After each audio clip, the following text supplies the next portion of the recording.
कि विषयाणां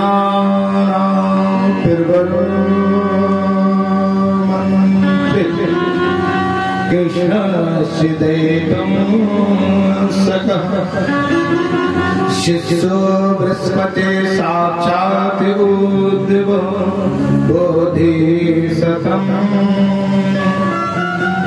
इसमें कन्हैया मथुरा में निवास कर रहे हैं तो हुसैन जी को राजपाट मिल गया। और जब हुसैन जी को राजपाट मिला और हुसैन को राजपाट मिलने के बाद श्याम सुंदर हरिभक्त भगवान बड़े भक्ति भाव के साथ में अपने विचारों को प्रकट करते हुए मनवाणी को प्रकट करते हुए क्या कहते हैं। गोविंद ने अपने विचारों को कैसे किया है कि कृष्ण राम मंत्री कृष्ण से दैतो सका। उद्धव जी बृहस्पति जी के प्रथम शिष्य हैं। किसके शिष्य हैं? बृहस्पति जी जो देवताओं के गुरु हैं। देखो गुरु बनना और शिष्य बनना बहुत सरल है और बहुत कठिन है। ध्यान देना अंकित जी, गुरु शिष्य का रिश्ता बहुत अनूठा रिश्ता हो जाता है जीवन में। ऐसा गुरु शिष्य नहीं होना चाहिए कि लोभी गुरु लालची चेला। लोभी गुरु और लालची चेला और फिर नरक में। ऐसा नहीं, गुरु कैसा होना चाहिए जिससे पैसे से मोह होता है। और गुरु ने अगर पैसा गिना 500 दे तो घर का बचा बता तुम चिंता न करो। तुम नहीं सोच रहे गुरु जी को अपना ले रहे हम हमें बधाई कहूंगे, लेकिन कोई नहीं। मेरा तो कहना एक ही है गोविंद से, मांगू नहीं मर जाऊं और अपने तन को और परमार्थ के कार्य मोह न।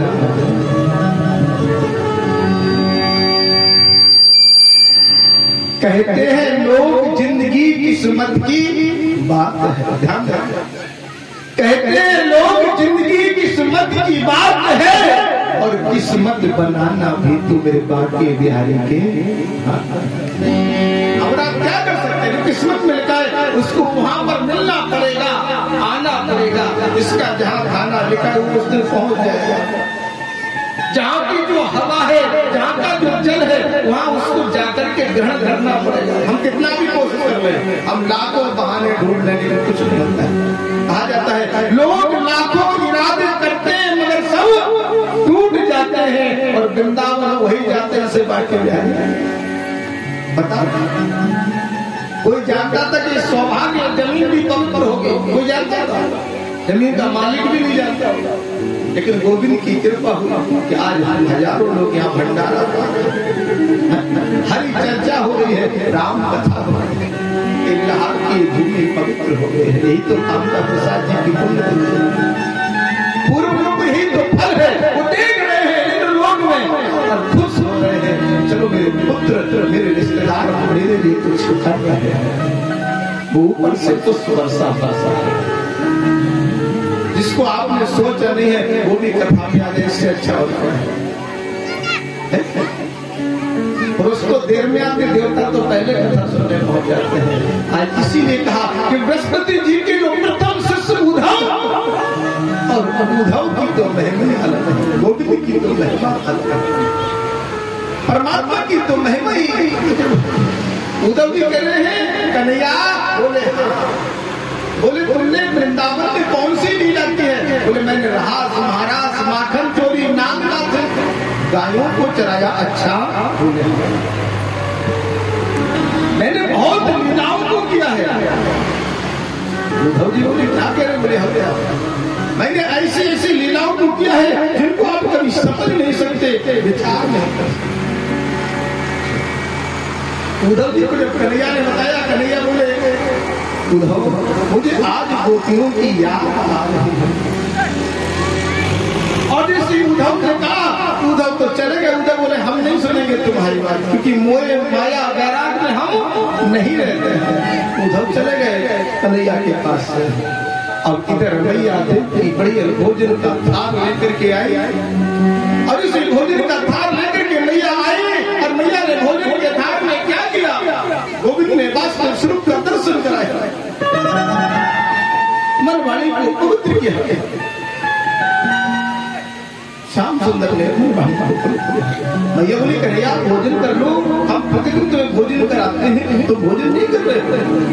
कन्हैया बोले भैया आज मुझे ब्रज की गोपियों की याद आ रही है, भैया आज मुझे ब्रज की गोपियों की याद आ रही है, ब्रज की गोपियों की याद आ रही है भैया, मुझे ब्रज की गोपियों। जैसे कहा ब्रज की गोपियों की याद आ रही है भैया, मुझे ब्रज की गोपियों की याद आ रही है। श्याम ने ऐसा कहा, नेत्रों में अश्रु गिरने लगे। मैया की करी कन्हैया मेरे भोजन के स्वाद में कौन सी भूल हो गई, मेरे भोजन के स्वाद में आज तुम्हारे नेत्रों में अश्रु। कन्हैया बोले मैया जब मैंने राम का अवतार लिया और जब मुझे भूख लगी थी जंगल में तो मुझे माँ सबरी भोजन करा रही थी। कन्हैया कहे जब मैं राम अवतार में था और सबरी मुझे प्रेम सुधा में पके हुए वो बेर खिला रही थी, वो झूठे बेरों को खाते थे, हम प्रसन्न हो रहे थे, लेकिन लखन जी ने वो बेर फेंक दिए और वही बेर जाकर के संजीवनी बूटी बन गए। वही बेर में खा रहा था तो लखन बाधित हो गए, मैं भूखा रह गया भैया। जब बाकी पितराजी ने प्रेम ही इंसान को इंसान बना देता है और प्रेम वो चीज जो पत्थर में भगवान। मैंने प्रेम से जिस समय विदुरानी के छिलके खाए और वो विदुरानी के छिलके काका विदुर ने आकर के फेंक दी, में भूखा था। दुर्योधन की मेवा त्यागी साथ विदुर घर गई और सबसे ऊंची प्रेम सगाई सबसे मैया। कल सुदामा जी की कथा हुई, सुदामा जी की कथा में बताया गया है कि जो तंदुर थे अच्छी मीठी और वो तंदुर सुदामा जी ने खा रहा था और रुक्मणी जी ने मेरा हाथ पकड़ लिया, मैं भूखा रह गया। और मैं यहाँ चचिया व छानवे में नृत्य करता, गोपियों के हाथ से वो माँ मिश्री खाता, लेकिन आपको बंधनों से मुक्त करना था, आपको कारागार से मुक्त करना था।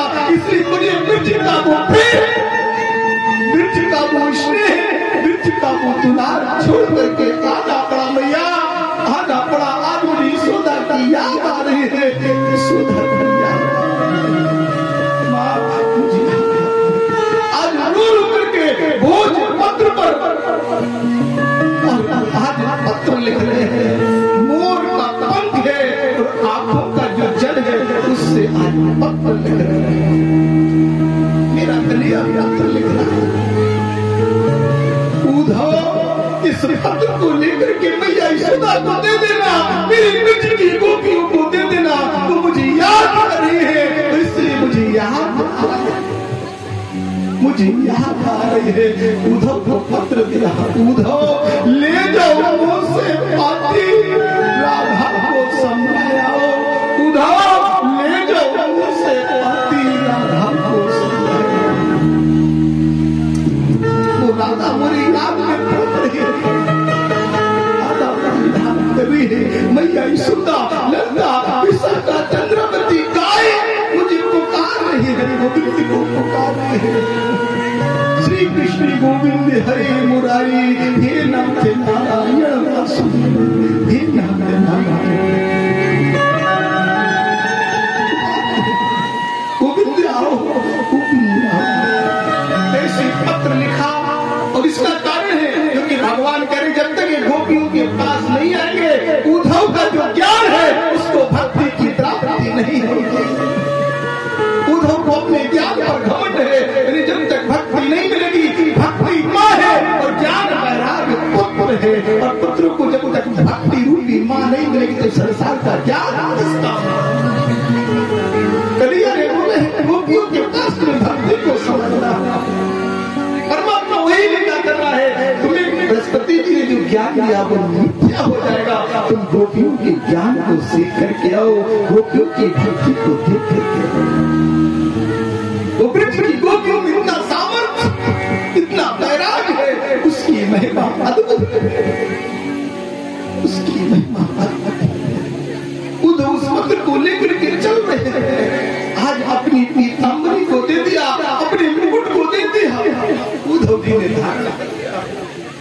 और इस आज मुकुट उद्धव ने धारण किया और धारण करके पत्र को लेकर के पीताम्बरी कपड़े पीले पहन के और रथ में सवार होकर चल दिए। और इसी वृंदावन की ओर जा रहे हैं उद्धव।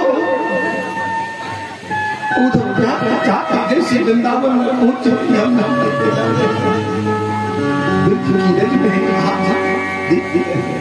कि मुक्ति कहे गोपाल और मेरी मुक्ति बदला और ब्रज जो मस्तक लगे सुमुक्ति मुक्ति हो।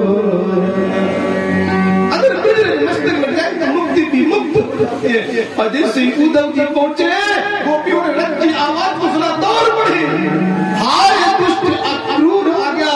ऐसा लग रहा है जैसे अक्रूर का रथ आया हो, ऐसे कोई अकेला चला आ रहा है, पीले वस्त्र को धारण करे।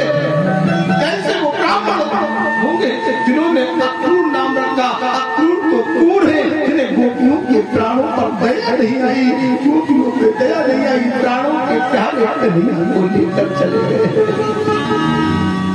आज गोपियां गिरी, दौड़ पड़ी, रथ को चारों तरफ से घेर लिया। जैसे घेर लिया था ऐसे उद्धव का रथ घेर लिया और इसे उद्धव के रथ को चारों तरफ से घुमाया, घेरा। उद्धव के गोपियों सुनो, गोपियों सुनो। गोपियां नहीं सुन रही है। तुम ये मोर मुकुट किससे लेकर के आए हो? ये रथ किसका है? और श्याम सुंदर कन्हैया ने रथ दिया है और एक पत्र दिया है। अच्छा, एक पत्र दिया है। बोले हाँ, राधा किसका नाम है? सारी गोपियां धर बोली हम राधा, हम राधा, हम राधा, हम राधा। जब सारी गोपियों ने एक स्वर में कहा राधा राधा राधा राधा, उद्धव के कानों का जो ब्रह्मांड है पर्दा हिल गई। सारी गोपियां एक साथ मिली, हम राधा, हम राधा, हम राधा, हम राधा, राधा राधा की आवाज को पुकार दिया। अब तो उद्धव की रथ से नीचे उतरे और जैसे अपने पीताम्बर में से पत्र को निकाला और जैसे पत्र निकाला है और भोजपत्र में कितनी जान, और गोपी उनके हाथ से छीन लिया और इतने टुकड़े कर दिए, टुकड़े कर दिए। एक पत्र के शब्द भी समझ में 16,000 से ऊपर गोपियां हैं, सारे टुकड़े कर दिए। उद्धव के गोपियों कन्हैया ने कुछ लिखा है, जो कन्हैया परसों की जगह परसों बिताए, अब लोग कन्हैया लौट करना है, अब तक कन्हैया लौट करना है। वो कन्हैया पत्र भेज रहा है मुझे समझाने के लिए, जो मेरे प्राणों के प्यारे स्वामी तुम मुझे छोड़कर चले गए, वो लौट करना है, लौट करना है। उद्धव जी कह रहे गोपियों सुनो, आज सुंदर क्योंकि वो प्रेम है और तुम जीव हो। गोपियां बोली वो प्रेम है, क्या बात, हम जीव हैं। कितना सुंदर बाबा को स्वामी तो सीधा जी ने उद्धव बता रहे कि तीनों पद चला है और सुने बिन का, तीनों पद चला है सुने बिन का,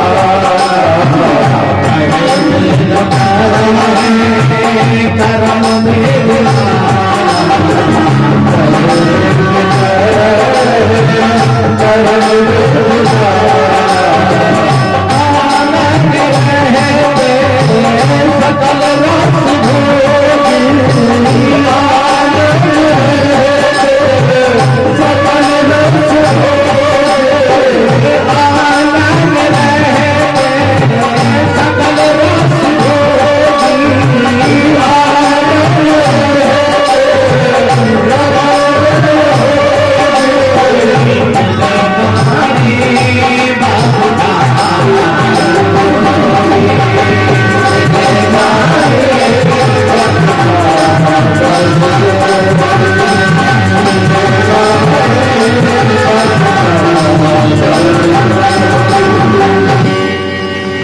उद्धव जी बोले सुनो गोपियों, बोले हाँ, बोले वो ब्रह्म है। अच्छा ब्रह्म है? गोपी बोली ठीक है, कैसे ब्रह्म है बताओ ना। भाई गोपियों की हट तो हट है, आप भी जानता है राजहट माताओं के अगर माताओं ने हट कर ली देवियों ने तो तुम्हारे पास जेब में पैसा हो ना हो, अगर 5,000 की साड़ी चाहिए तो फिर ले आना पड़ बुला दे।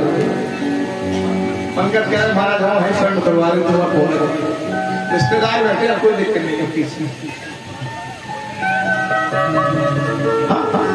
अगर जेब में हो ना हो, एक चीज और बता दें, नारियों के अंदर एक और होती है। आप बाजार से मार्केट से तो समझो को सुधरे ना सुधरे तुम नहीं सुधर जाओ। अब तुम चेला बन में जा सकते, बाजार से तुम 500 की साड़ी लियो और बात को पर्चा कम से कम 2,000 के ऊपर बनवाइए, चाहे जैसे बनिया को 150 और देना पड़ा। और तुम घर आके कह दियो क्या करें, जेब में खर्चा नहीं है तो तनख्वाही 2 महीना की मिल पाई है चुनाव के चक्कर में, और हमने बहुत कई सेठ से तब जब तुम्हारा 2,200 की साड़ी है ये लियो, फिर तुम 2 घंटा जब लग साड़ी पहनकर तुम्हारे सामने। और अगर तुमने धोखे से कह रही तुम चाहे 2,000 की लिया चाहे 5,000 की, हम 500 की लिया साड़ी, अरे इतनी बुरी साड़ी हम क्योंकि गोपियों का चलन होता है। गोपियां कह रहे हैं उदाहरण तो पता नहीं है वो ब्रह्म कैसा है, उस ब्रह्म को मैंने अपनी गोद में खिलाया। आप कह रहे हैं एक वो ब्रह्म द्वितीय कौ की आदत होती है झूठ बोलने, होती कि नहीं होती? झूठा व्यवहार, झूठा प्रेम, झूठा सब, लेकिन संसार में झूठ छिपता है। सच्चाई छिप नहीं सकती झूठे उसूलों से, और खुशबू आ नहीं सकती कागज के। सच्चाई छिप सकती है आपस में प्रेम हो,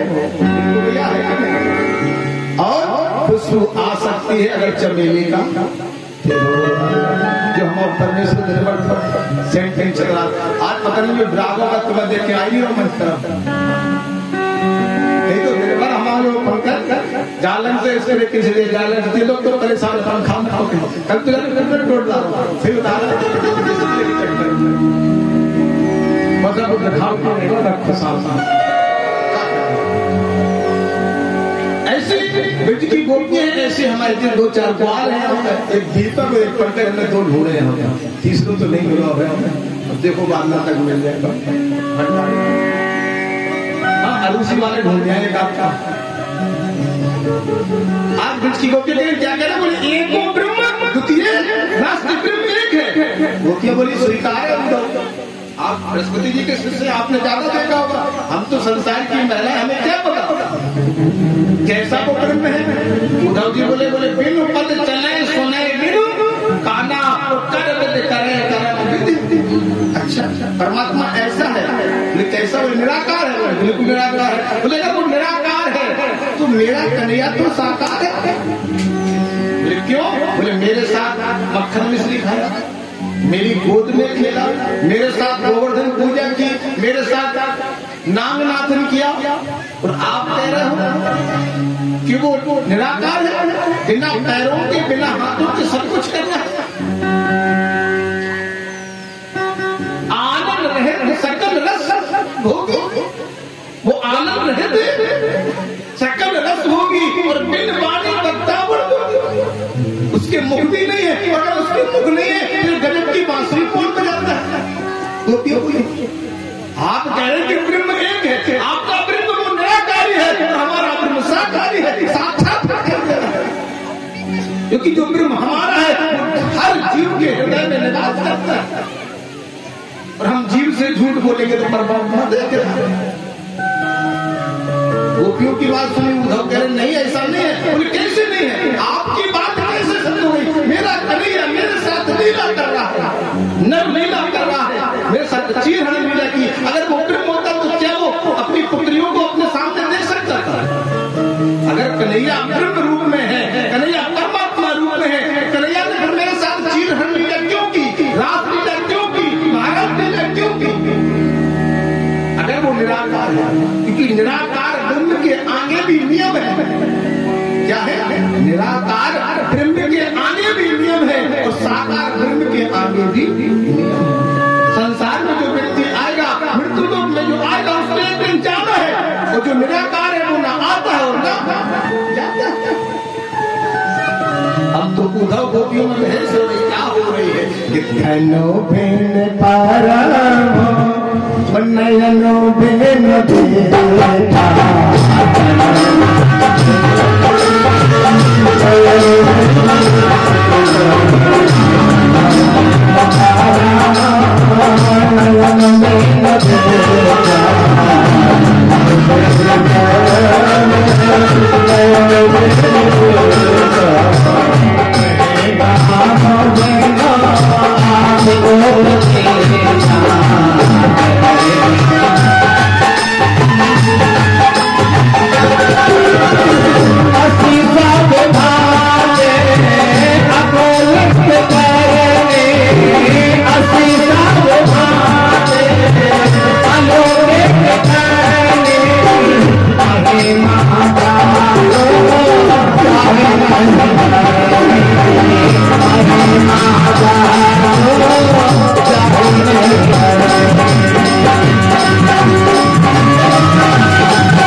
गोपियां बोले उद्धव जी क्या कह रहे हैं? बोले गोस्वामी तुलसीदास जी ने लिखी। बोले गोस्वामी जी का जन्म कब हुआ गोपियों?